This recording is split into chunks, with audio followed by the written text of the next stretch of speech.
Aunty ওয়ালাইকুম আসসালাম। কেমন আছেন আন্টি? আছি।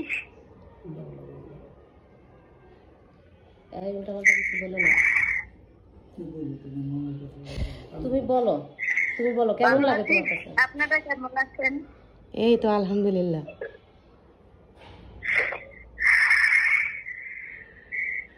আনন্দপুর ছবির মধ্যে দেখছিলাম আন্টি। আনন্দপুর ছবি দেখছিলেন সালমান খান? হ্যাঁ ছবি দেখছেন? জি জি। আমার বোনের কইছিলাম আপু ভালো মানুষ পাগল করে ট্রিটমেন্ট আছে আপু, তুই আমার পাগল করে দিলে আমি আর এই কষ্ট পাই না প্রত্যেকটা মুহূর্তে। ছেলেটা একবারই বেড়েছে আর আমি তো প্রত্যেকটা মুহূর্তে মরি, প্রত্যেকটা মুহূর্তে ছেলের জন্য কষ্ট পাই। কইছিলাম আমারে পাগল করে যেতে, পাগল আমি আর কিছু মনে পড়বো না, ছেলের জন্য কষ্ট পাবো না।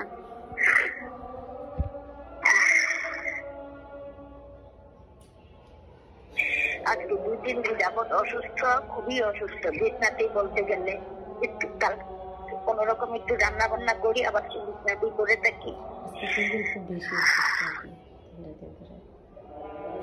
তুমি বলো, আন্টিদের সাথে বলো তুমি কি বলতে চাও, বলো। হ্যাঁ আন্টি, আপনার কিছু বলার থাকলে বলেন, আপনি মন খুলে বলেন, একটু শেয়ার করেন। আমরা তো এখন আপনাকে আসলে কাছে পাচ্ছি না, ইনশাল্লাহ খুব শীঘ্রই দেখাও হবে। বলো, তুমি বলো,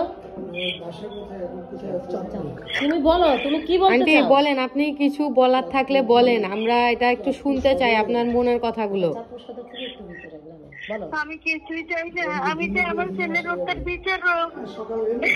আজকে আমিও খবরে দেখছি মতি দিলে যে অবস্থা করছে যাত্রাবাড়িতে, যাত্রাবাড়িতে পুলিশের যে অবস্থা দেখছি, ওরা মনে মাঝখানে প্রতিযোগিতা লাগছে কে করে কয় কটা লাশ ফেলতে পারে।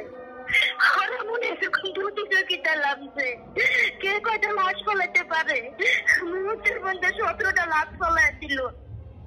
মুহূর্তের মধ্যে ওরা ওদের ঘরে কোনো মানুষ ছিল না, ওদের ঘরে মানে সন্তান নাই, সন্তান নাই। ওরা কোন মাছ দুধ খাইছিল, কোন জন্ম দিয়েছিল পুলিশের দিদি, ওই পুলিশের ব্যাগটা আপনারা খুঁজে বাইর করে আইনের আনতে আছেন। আর কিছু চাই না। কেমন ধরো পুলিশ ওরা মানুষটা, ওরা তো মানুষ, ওরা মানুষ ছিল না।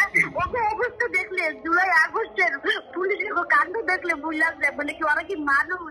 আর ওরা যেসব মানুষের অত্যাচার করতেছিল মনে হচ্ছে ওরা মানুষের মারে না, কোন কুকুর বিড়ালের মারতেছে, মানে কুকুর বিড়ালের অবস্থারা মারে না। একটা মানুষের উপরে 5 জন 10 জন পুলিশ চুরের অত্যাচার করে, হাত দিয়ে মারতেছে, পায়ের বুক দিয়ে মারতেছে, মনে হচ্ছে শুধু রাস্তার কুত্তা মারতেছে এরকম। ওরা তো মানুষটা মনে হচ্ছে ওরাও জানোয়ার হয়ে গেছে গা, পুলিশেরাও মনে জানোয়ার হয়ে গেছে গা। কোন মানুষের এভাবে মারতে পারে না, কোন মানুষের এভাবে মারতে পারে না।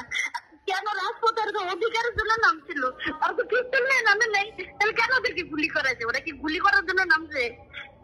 ওরা তো পুলিশের সাথে হাতাহাতি করে নাই, তাহলে পুলিশরা কেন ওদেরকে মারবো? ওরা তো গুলি নিয়ে নামে নাই, তাহলে পুলিশরা কেন ওরা গুলি করবো? হ্যাঁ, আপনারা ব্যারিকেড দিয়ে থাকতেন, আপনারা ইয়ে করে দিতেন, তাহলে কেন ওদেরকে এই যে নিরীহ ছাত্রগুলি কেন গুলি করলেন? কেন এরকম হাজার হাজার লাশ পাল্লাই দিলেন? কি দোষ করছিল? দোষ করছিল আমার যাবে, পুলিশ করে আসতে পুলিশ বিচার করেন, পুলিশ